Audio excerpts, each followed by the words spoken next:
Friends, आज की इस क्लास में देखेंगे calculation of density of unit cell.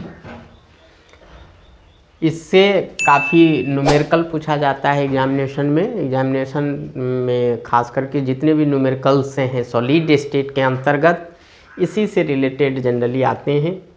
तो इसमें a be the edge length of unit cell, यहाँ ए को हम एज लेंथ मानते हैं यूनिट सेल का, d density of unit cell and capital M is the molar mass of an atom. Volume of unit cell, जैसा कि हम जानते हैं कि साइड क्यूब होता है, एज लेंथ का होल क्यूब होता है। यहाँ एज लेंथ ए है तो ए क्यूब होगा। Mass of unit cell equal to number of atoms in unit cell, जिसे हम जेड मानते हैं, and mass of single atom small m, where Z equal to number of atoms, M is the mass of atom, and M is equal to small m equal to capital M upon Avogadro's number, and A is the Avogadro's number। और हम जानते हैं कि Na का जो value होता है वो 6.022 इंटू 10⁻23 के बराबर होता है। यह एक एवोगाड्रोज नंबर है या एक मोल हम कहेंगे। एक मोल एटम से जब डिवाइड करते हैं मोलर मास को तो वह मास ऑफ सिंगल एटम निकलता है। इस तरह से density of unit cell equal to mass of unit cell upon volume of unit cell. तो mass of unit cell equal to Z into M, जैसा कि यहाँ हम देखते हैं Z into M, and volume of unit cell is equal to A cube. And m का जब value put करते हैं तो यह डेंसिटी बराबर हो जाता है d equal to Z into capital M upon A cube into Na। और इस फार्मूला के मदद से हम डेंसिटी किसी भी यूनिट सेल का हम निकाल सकते हैं। और इसके आगे हम इससे रिलेटेड न्यूमेरिकल्स देखेंगे। Thank you students. इससे पहले हम बता चुके हैं calculation of density of unit cell का formula D equal to Z into M upon A cube into Na। उसी से रिलेटेड हम एक न्यूमेरिकल देखते हैं। ये न्यूमेरिकल आप लोग प्रैक्टिस करेंगे ज़्यादा से ज़्यादा NCERT की किताब से। यहाँ हम एग्जाम्पल के तौर पे एक न्यूमेरिकल बता रहे हैं। यहाँ दिया हुआ है कि silver form CCP lattice and X-ray studies of its crystal show that the age length of unit cell is 408.6 pm. Calculate the density of silver and atomic mass of silver is given 107.9 U। सबसे पहले हमें ध्यानपूर्वक उस numerical को पढ़ना है और उस न्यूमेरिकल में क्या दिया हुआ है उसे समझना है।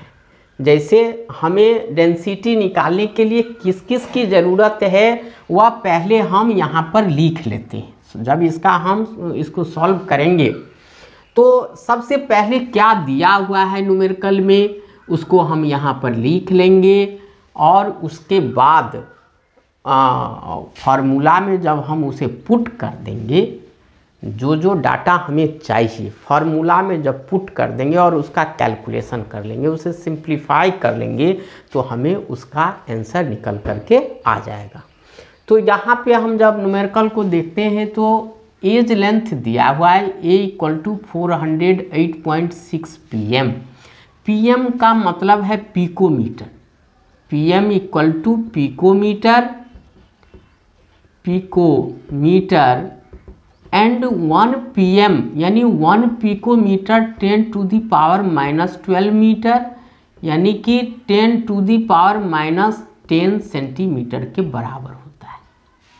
ये आप लोग पहले से ही जानते हैं कि picometre is equal to 10⁻⁻12 metre is equal to 10⁻⁻10 centimetre. तो हम इसको पिकोमीटर को मीटर में पहले कन्वर्ट करते हैं, फिर सेंटीमीटर में कन्वर्ट करते हैं।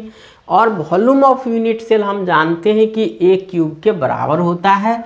तो ए क्यूब ए बराबर हमें इतना सेंटीमीटर दिया है, इसका जब क्यूब करते हैं तो यह वॉल्यूम ऑफ यूनिट सेल निकल जाता है।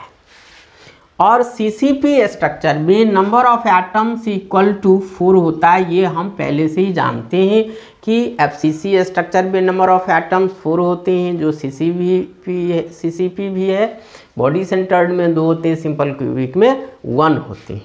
जब इन सभी डाटा को A का वैल्यू, Z का वैल्यू और एवोगैड्रोज नंबर हम जानते हैं कि 6.022 इंटू 10⁻23 के बराबर होता है।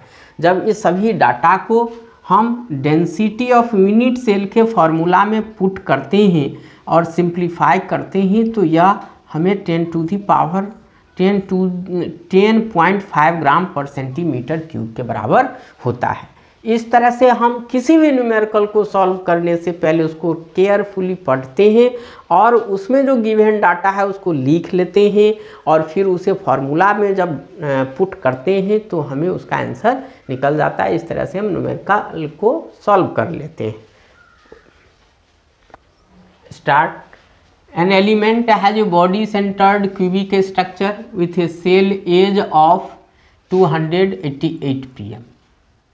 हम इस न्यूमेरिकल को देखें या दूसरा न्यूमेरिकल है तो यहाँ पर एज लेंथ दिया हुआ है 288 pm यानी पिकोमीटर के बराबर होता है। डेंसिटी ऑफ एलिमेंट दिया हुआ है। यहाँ हमें यहाँ निकालना है how many atoms are present in 208 gram of the element.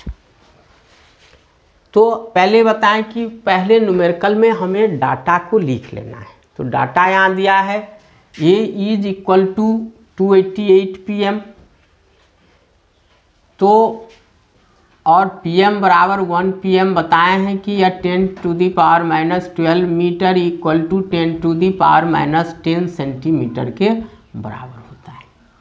Volume of unit cell A cube 288 into 10⁻10 का होल क्यूब सेंटीमीटर क्यूब और यह होता है 2.39 इंटू 10⁻⁻23 सेंटीमीटर क्यूब के बराबर।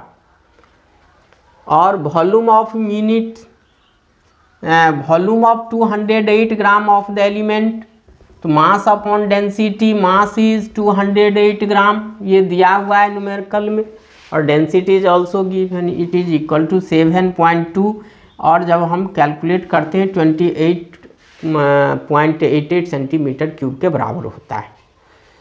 नंबर ऑफ यूनिट सेल्स यहाँ से हम निकाल लिए 12.08 इंटू 10⁻23 यूनिट से। नंबर ऑफ यूनिट सेल्स निकल गया तो नंबर ऑफ एटम्स भी निकल जाएगा। Number of atoms equal to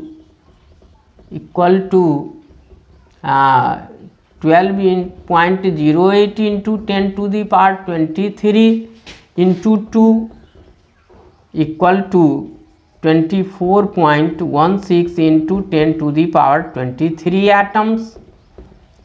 चूँकि हम जानते हैं for BCC structure Z equal to 2 के बराबर होता है तो या number of atoms equal to 12.08 into 10⁻23 into 2 और जब सिंप्लीफाई करते हैं तो इतने एटम्स के बराबर होता है। और इस तरह से हम इस फार्मूला से रिलेटेड 2 न्यूमेरिकल देखे। बाकी न्यूमेरिकल्स बहुत सारे बुक्स में NCERT की किताब में दिया हुआ है, उसका आप प्रैक्टिस करें। कोई दिक्कत होने पर हमें कमेंट सेक्शन में आप अपने क्वेश्चंस को लिखें, मैं वहाँ जवाब दूंगा। Thank you students. यदि यह क्लास आपको अच्छा लगे तो इस वीडियो को ज़्यादा से ज़्यादा लाइक शेयर एंड सब्सक्राइब करें।